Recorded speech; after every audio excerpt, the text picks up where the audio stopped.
Hi, it's Pam Raymond from Pam Talk, and I'm here with Suzanne Piard at Spellman Studios. She's been helping out so much. She's the second in command, of course, but she and I have put this whole idea together. And our guest is Jim Fallon, 95 years old, about to be 96, and still practicing law. He's the oldest practicing lawyer in Suffolk County and probably the rest of Long Island. Jim, you want to say hello to the... Hello. No, he's going to give me trouble, I know it. He's a flirt. Listen, I thought maybe it'd be nice to hear about Jim's family background and what he means to the community. He's very active, and I know him through the Rotary, so I thought maybe you'd tell us a little stories about the Rotary, Jim. Well, I joined the Rotary Club in 1945. I had been in World War II. I'd been practicing law, and then I was off to World War II, and I came back and I went to work for a Paul Westerby, whose family were very well known down here. His father had been the supervisor in Islip. Westerby had been in the assembly at the age of 21.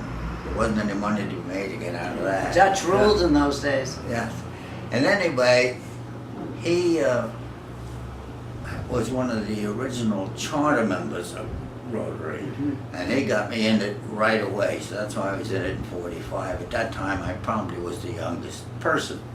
And eventually, I went along through the ranks and became president of the club, and much later in life, two of my sons became president. And the interesting thing about that, One of your sons was the czar. That was David. He was more of a czar than a president, if I remember. Yeah. Well, the thing that was interesting, it's not unusual for fathers to have sons come along, Yeah. but it is unusual to have them all alive at the same time. So I don't think there's probably anyone in the district who's alive and has two sons still alive. I probably not. You're going to be very sad when you have to bury those boys, aren't you? Well, what can I tell you?